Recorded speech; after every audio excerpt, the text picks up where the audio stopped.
President Biden is backing his defense secretary despite calls for him to resign over a secretive hospital stay. Secretary Lloyd Austin was in intensive care for days without telling the president or even the deputy who took over his duties. Weijia Jiang is at the White House now with the latest on this. Weijia, good morning. Good morning, Anne-Marie. Good morning to everybody. The White House says there is an expectation when you're a cabinet member and you're hospitalized for that to be notified up the chain of command. Even though Secretary Austin failed to meet that expectation, President Biden says he has full confidence in Austin. 70-year-old Secretary Austin was rushed to the intensive care unit in an ambulance on New Year's Eve, suffering a complication from an elective medical procedure he had on December 22nd. The next day, the chairman of the Joint Chiefs, Austin's chief of staff, and his spokesman all knew about the hospitalization.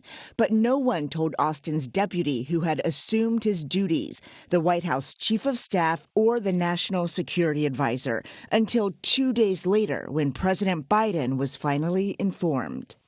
However desirous he may be about preserving his own privacy, we cannot have him making those kinds of decisions at the risk of the United States being caught short in some kind of international or national security crisis. The defense secretary's authority over armed forces is only second to the commander-in-chief's, and his role in the National Security Council is critical, especially as tensions rise during two wars in Gaza and Ukraine. The White House and Defense Department have launched formal reviews. According to a new memo, the Pentagon is looking into a timeline of events, an examination of the current process that determines if the secretary can perform functions, and recommendations to improve notifications. With the National Security Advisor not being fully notified for several days, it's a concern to me. The Pentagon also said it would expand the circle of people who are notified about transfers of power in the future. As for Secretary Austin, he is out of the intensive care unit at Walter Reed, but he is still there recovering. We are told he's doing well and in good spirits, but the Pentagon does not have an exact date for when he will be released. Anne-Marie. So I'm happy to hear that he's on the mend and we're getting some clarity as to, what happened. And as I understand it, the secretary has taken full responsibility for, not having proper communication. That being said, we don't know what's actually wrong with the Secretary of Defense. And I understand that there are perhaps privacy concerns, but this country is involved in some major clashes around the world.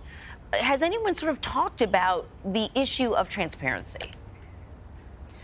We have pressed for more details, Anne-Marie, about exactly what the secretary is recovering from. And even though we are told repeatedly that he's doing well, you're absolutely right. Not only do we not know any details about this medical situation, including why he initially went to the hospital for a procedure and what complications arose out of it, we don't even know if President Biden knows those details. And you're right that, the argument is that people have a right to their privacy.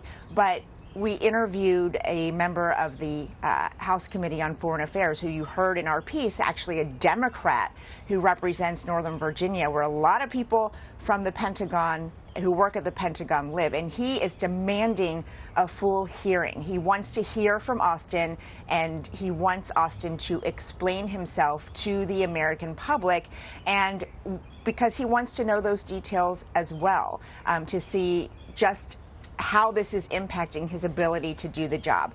I can tell you that the Pentagon insists that Austin, while he's at the hospital, he's still engaged in phone calls. He's still talking to, his top deputies and doing the job because, as you mentioned, he has resumed full responsibilities. But it appears like there might be a hearing on Capitol Hill to get to the bottom of exactly what you are asking this morning. Very interesting. Weijia, thank you very much. Sure.